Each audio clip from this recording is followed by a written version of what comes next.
Et voilà, matière numérique pour juin 2023. Donc, comme chaque mois, je vais parler un petit peu de ma photographie computationnelle, c'est-à-dire les photos que je prends avec mes applications, des applications que j'ai développées pour mon utilisation vraiment bien spécifique, personnelle, mais aussi une petite discussion, évidemment, comme chaque mois, de la façon dont je vois le code et les développements futurs de mes applications. Donc, comme le mois passé, là, ces 3 premières images, on redémarre un petit peu dans le même état que j'avais pour la dernière édition. C'est que j'ai un petit peu un manque d'inspiration en termes de code. Ce que je vais rajouter, mes filtres en général, que ce soit les ensaturateurs, donc ces filtres qui sont appliqués directement à la sortie du capteur, ou les filmulateurs qui sont une couche finale à la sortie avant la création du fichier. Moi, je retrouve vraiment ce que je recherchais en termes de sensations. Je suis assez satisfait, je les utilise beaucoup, surtout en mode aléatoire pour essayer de trouver d'autres idées, puis voir un petit peu comment ça fonctionne. Mais donc j'ai un petit peu une stagnation. Donc voilà, 3 images par exemple au cours de mes voyages, mes pérégrinations en général. 3 images de nuages, de ciel. Et je remarque que le changement de la matière numérique change quelque peu l'histoire, évidemment, comme on a pu en discuter, j'ai pu en discuter les mois passés. Mais pas le souvenir, en fait. L'histoire est racontée un petit peu différemment. Peut-être que l'histoire sous-jacente est la même, mais ça ne change pas fondamentalement le souvenir et ce que l'on a envie de transmettre. Ces 3 images à nouveau. Par contre, les versions d'une image similaire peuvent avoir une petite différenciation en fait en termes de douceur, en termes de poésie, en termes de sensation générale et d'accroche de l'œil de la personne qui voit l'image. Et donc là, j'ai une petite idée qui date d'il y a assez longtemps, mais là qui revient vraiment un peu au devant de ma pensée. C'est peut-être que je vais rajouter un bracketing, donc une possibilité de photographier en aléatoire plusieurs images lors d'une capture d'image directement, pas simplement passer par l'éditeur qui est dans l'application de Camaré, mais avoir un bracketing d'effets. Donc ça, c'est probablement quelque chose dans laquelle je vais aller. À nouveau, là, on voit avec ces 2 images à gauche avec les nuages ou avec cette image. Alors là, l'image à droite, c'est en Serbie. Bon, ça peut pas beaucoup d'importance en tant que tel là, mais l'effet ajoute vraiment une couche principale. Et là, sur ces 3 images où je parle de bracketing, typiquement, j'aime bien l'idée d'avoir en aléatoire plusieurs versions en fait d'emblée à la prise de l'image et pas dans le mode d'édition. C'est pas du tout le même processus pour moi. C'est vraiment un processus que j'aime beaucoup, c'est la prise de la photo avec les outils que j'ai au moment même et pas de retravaillage ensuite. Par contre, cette histoire de bracketing, peut-être 1 image, 3 images, 5 images, je verrai comment je vais le faire, ou peut-être 1, 2, 3 simplement. Je pense qu'il y a quelque chose d'intéressant. Et je vais peut-être aussi en termes de code plutôt intégrer dans l'expérience utilisateur une façon d'intégrer le bracketing qui permette de faire aussi d'autres choses de manière plus classique comme l'exposition ou la vitesse à voir. Donc ça c'est quelque chose que je vais probablement étudier pour les applications qui viennent. J'espère assez rapidement. Mais là, on voit cette tour donc à Belgrade. C'est une tour, je crois, d'habitation et de bureau au bord de la rivière Sava. Où là, à nouveau 2 images. Où là, ce bracketing d'effets aléatoires pourrait être utile. Donc là, c'est en ville de Belgrade, toujours, lors d'un de mes voyages professionnels. Et à nouveau, je reviens sur l'idée que le souvenir n'est pas changé, mais ça renforce ou non la poésie. C'est la manière dont ça à mon avis, accroche le regard de la personne qui voit l'image, ou par rapport à un travail un peu plus pour une série par exemple, ça peut être intéressant d'avoir un effet bien particulier pour vraiment le côté graphique de la chose. Et à droite aussi là, un coucher de soleil depuis mon logement pendant ce séjour à Belgrade. Pour ceux qui s'intéressent aux photos, aux sessions et autres que j'ai faites à Belgrade, la série Serial en parle aussi, où là je fais de la photographie traditionnelle. Je répète régulièrement, j'essaie de différencier Matnum de Serial. Je vais essayer de garder ça pendant un petit moment. À nouveau, là je reviens, alors il y a cette idée de bracketing d'effets aléatoires, mais je reviens à l'idée que en utilisant mes propres applications avec les grains que je connais, je teste en continu pour essayer de trouver peut-être d'autres approches et idée de modification d'image dans ce format-là, avec cette procédure-là, mais d'aller de façon aléatoire, là, au cours de mes balades. Je prends des photos et j'ai des résultats qui, moi, me parlent assez. Donc, Voilà 3 exemples à nouveau. Là, c'est en allant au musée d'art contemporain de Belgrade, près de la rivière Sava à nouveau.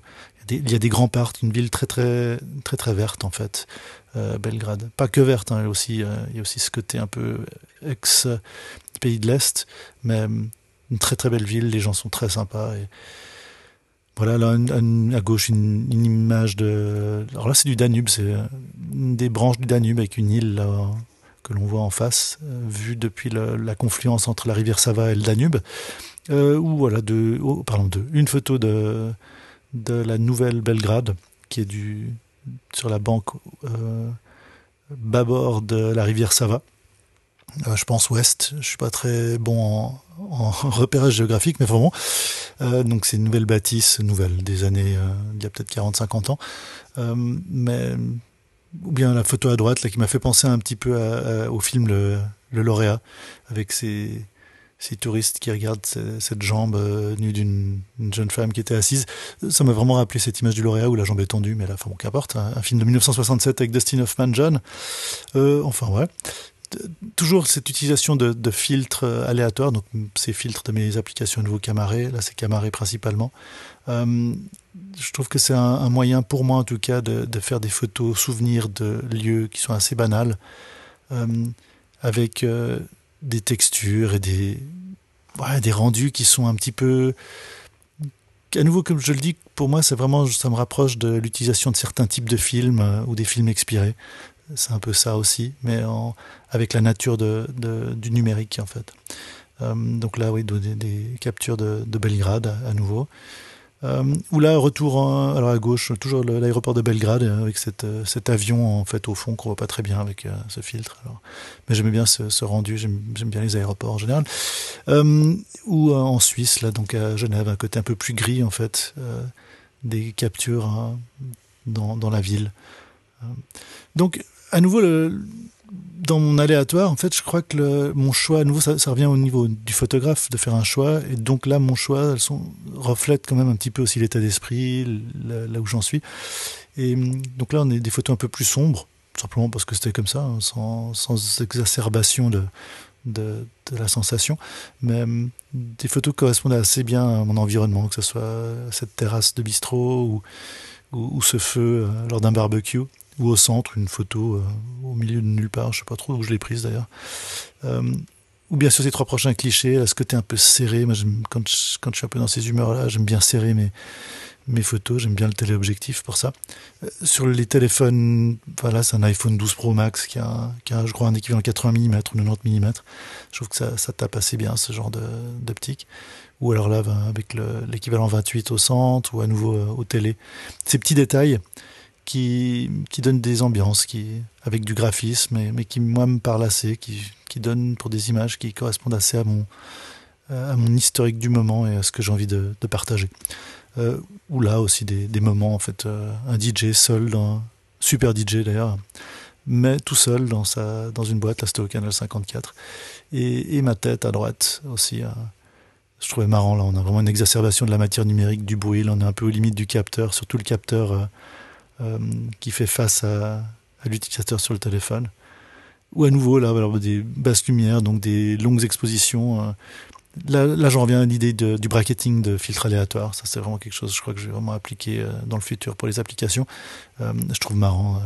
On a des séries un peu comme ça. Pas du tout warholienne, mais il y a un petit côté de sérialité. C'est un peu le paradoxe, sachant que j'ai une autre playlist qui s'appelle Serial. On aura du Serial dans le Matnum. Enfin bon, voilà. Pour ceux qui comprennent l'anecdote. Et ensuite, là, voilà.